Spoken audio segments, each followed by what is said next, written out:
नमस्कार साथियों, मैं आचार्य रमेश धस्माना आपका स्वागत करता हूं मेरे इस वीडियो चैनल जिसका नाम है ज्योतिष दृष्टि। साथियों, आइए आज आपको मीन राशि के विषय में बताएं। मीन राशि विशेषतः 3 नक्षत्रों से बनती है। ये नक्षत्र हैं पूर्वा भाद्रपद, उत्तरा भाद्रपद और रेवती। इस राशि में रेवती जो है ये मूल नक्षत्र में आता है। विशेषतः है ज्येष्ठा और मूल को ही मूल नक्षत्रों में लिया जाता है, लेकिन शास्त्र के अनुसार 6 नक्षत्र हैं जिनको हम गंड मूल में लेते हैं। सबसे पहले अश्विनी नक्षत्र है, उसके बाद आश्लेषा नक्षत्र है, उसके बाद मघा नक्षत्र है, उसके बाद ज्येष्ठा नक्षत्र है, उसके बाद मूल नक्षत्र है और उसके बाद रेवती नक्षत्र है।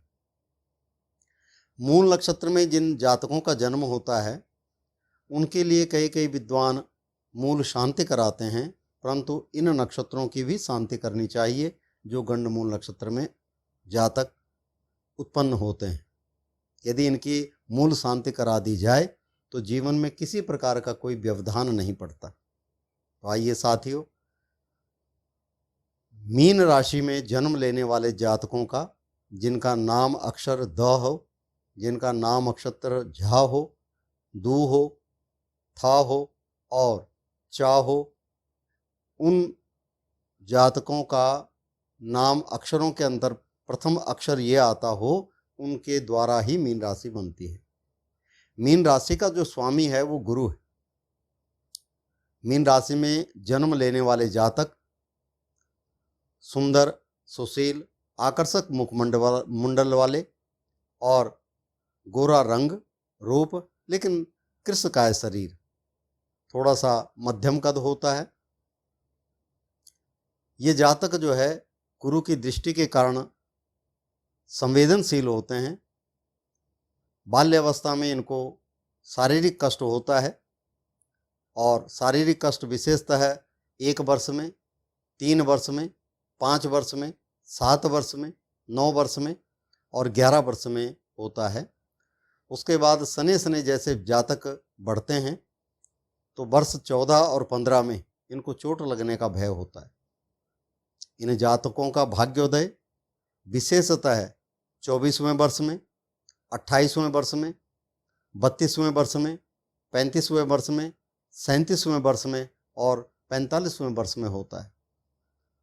गुरु की अगर दृष्टि हो तो यह जातक पढ़ाई लिखा में बहुत तेज रहते हैं, परंतु यदि गुरु कहीं नीच ग्रहों से ग्रसित हो तो यदा कदा विद्या अध्ययन में बस ये न्यूनतम चलते रहते हैं, लेकिन जीवन यापन बड़ा सुंदरता सगड़ता से कर लेते हैं।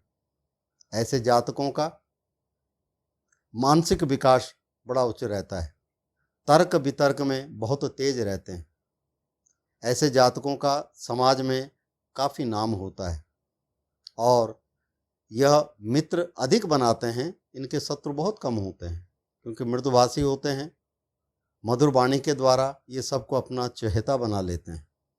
ऐसे जातकों का भाग्योदय विशेषतः विवाह के बाद होता है। पत्नी सुंदर सुशील मिलती है और यदि पुरुष है स्त्री है तो उसको पति जो है बड़ा सुंदर और सेवादार मिलता है जो भाव भंगिमाओं के द्वारा लाभ प्राप्त करता है। ऐसे जातकों को विशेषतः देश विदेश जाने का कई अवसर प्राप्त होते हैं, लेकिन यह स्वदेश में अपने मन से इच्छानुसार कार्य करने में रुचि रखते हैं। ऐसे जातकों का विशेषता है कार्य विद्या अध्ययन में हो या समाज सुधारक के रूप में हो या इनका व्यक्तित्व मनोरंजन कार्यों की ओर अधिक जाता है। यह साहित्य कला की ओर इनका रुझान रहता है।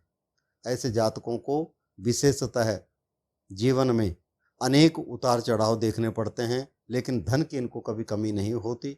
ये धन अपूर्व कमाते हैं। ऐसे जातकों का विशेषता है गुरु उच्च का हो तो इनके लिए नीलम पुखराज धारण करना बड़ा लाभकारी रहता है।